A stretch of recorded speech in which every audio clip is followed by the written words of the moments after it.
부르심을 받은 용사였습니다. 당시 이스라엘은 미디안의 대군으로 인해 고통받고 있었습니다.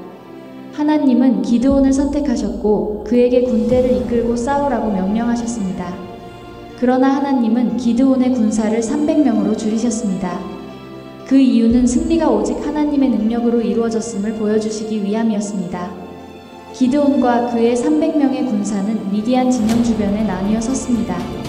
손에는 횃불과 나팔을 들고 있었을 뿐 칼이나 방패는 없었습니다. 기드온의 신호에 따라 그들은 일제히 나팔을 불고 횃불을 들며 외쳤습니다.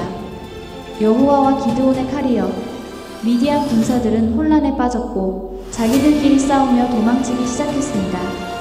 이 전투는 군사의 순한 무기가 아니라 하나님의 계획과 능력이 승리의 원천임을 보여줍니다. 기드온과 300명의 용사들은 믿음으로 하나님의 명령을 따랐고 그로 인해 이스라엘은 미디안의 억압에서 벗어날 수 있었습니다. 하나님의 꿈을 품은 사람들은요, 더 이상 연예인에게 열광하지 않습니다. 하나님의 꿈을 품은 사람은 세상 가치 있는 물건들, 명품백 이런 것들에 열광하지 않습니다. 하나님의 꿈을 품은 사람들은 좋은 학벌이나 유명한 대기업에 들어가는 것에 열광하지 않습니다. 하나님은 그런 것들로 우리에게 상 주시지 않습니다. 네가 과거에 얼마나 잘 살았니? 얼마나 화려하게 살았니? 얼마나 세상에서 인정받았는 일을 주님께서는 요구하지 아니하십니다. 오히려 그것들을 누리고도 하나님 나라에 기여하지 않으면 책망만 더 클 뿐이라는 것을 우리가 알아야 됩니다. 여러분, 하나님의 사람들은요, 하나님 앞에 인정받을 만한 일에 열광해야 되는 것입니다.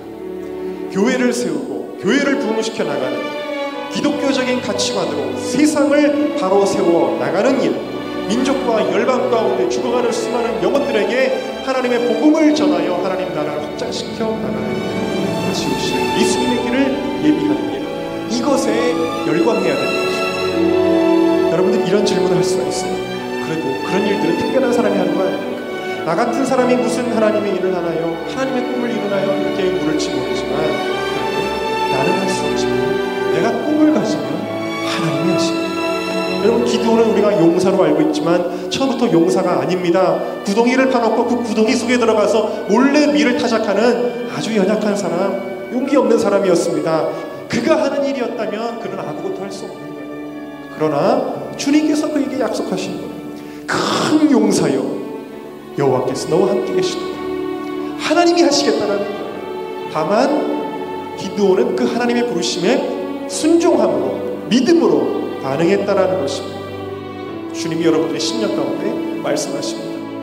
내가 너를 이 시대에 기드온처럼 쓰겠다. 여러분이 하는 게 아니라 주님이 하시는 것입니다. 여러분은 그 꿈을 그저 받아들이면 되는 거예요. 하나님 나에게 이런 꿈을 주십니까? 내 것입니다. 주님 나를 사용하여 주십니다. 그럼 내가 하는 게 아니라 주님이 하신다는 것입니다. 여러분, 몽당 연필 별거 아닌 것 같지만 누구의 손에 붙들리냐가 중요한 것이죠.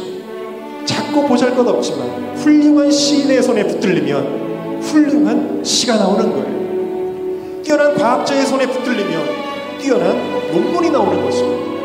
영감이 있는 목회자의 손에 그 몽당 연필이 붙들리게 되면 사람을 살리는 설교 원고가 나오게 되는 것입니다. 여러분이 어떤 사람이냐는 중요하지 않아요.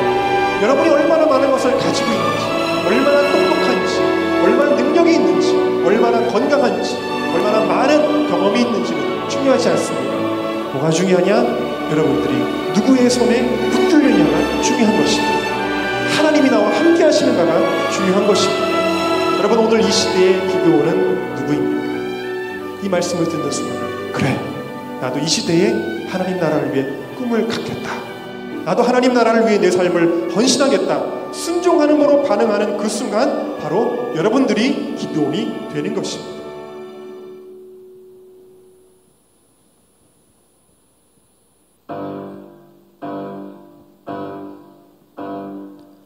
하나님의 백성 이스라엘은 미디안과 아말렉의 압제하에서 7년간이나 노략과 수탈을 당하는 고통의 세월을 보내고 있었다.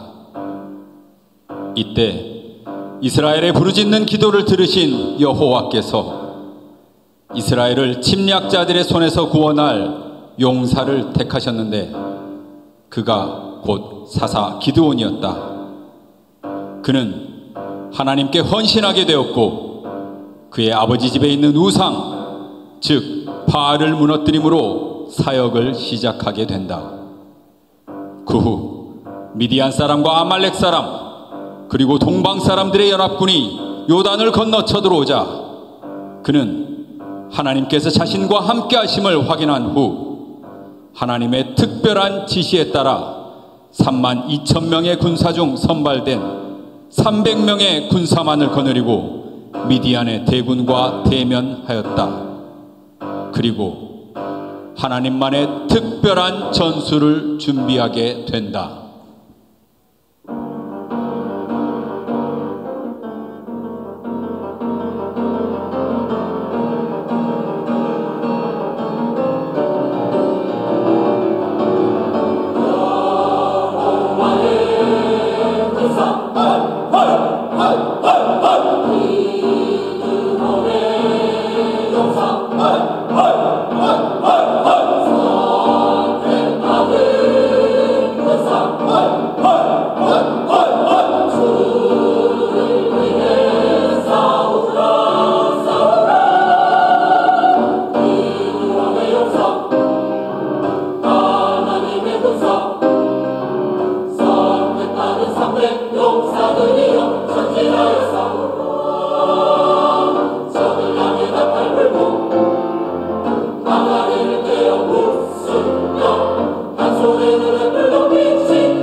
칼과 창을 들고 눈에는 살기를 띠고 있는 대규모 연합군과 맞닥뜨린 300용사와 기드온은 하나님께서 명하신 특별한 전술을 사용하게 되었다.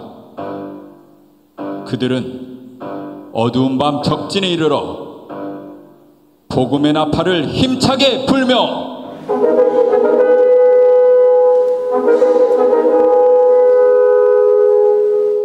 죄악의 빈 항아리를 깨어 부수고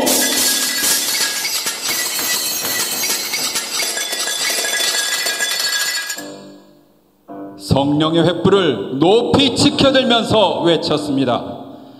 여호와와 기드온의 칼! 여호와와 기드온의 칼! 하나님의 전술은 단지 그것뿐이었습니다.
용사들이여 전진하여서